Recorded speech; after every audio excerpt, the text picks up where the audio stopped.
For today's video guys, magluto tag linat ang bukog. Tara, let's go! Uy!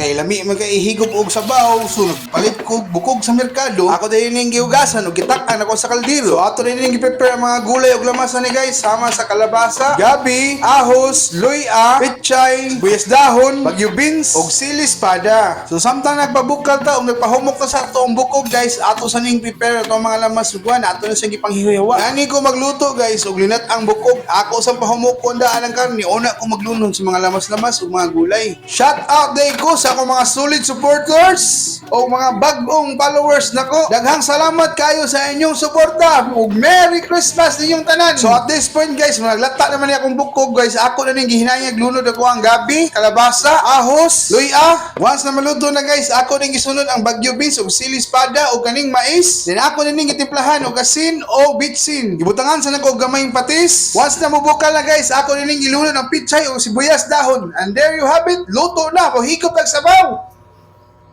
Me? Uy!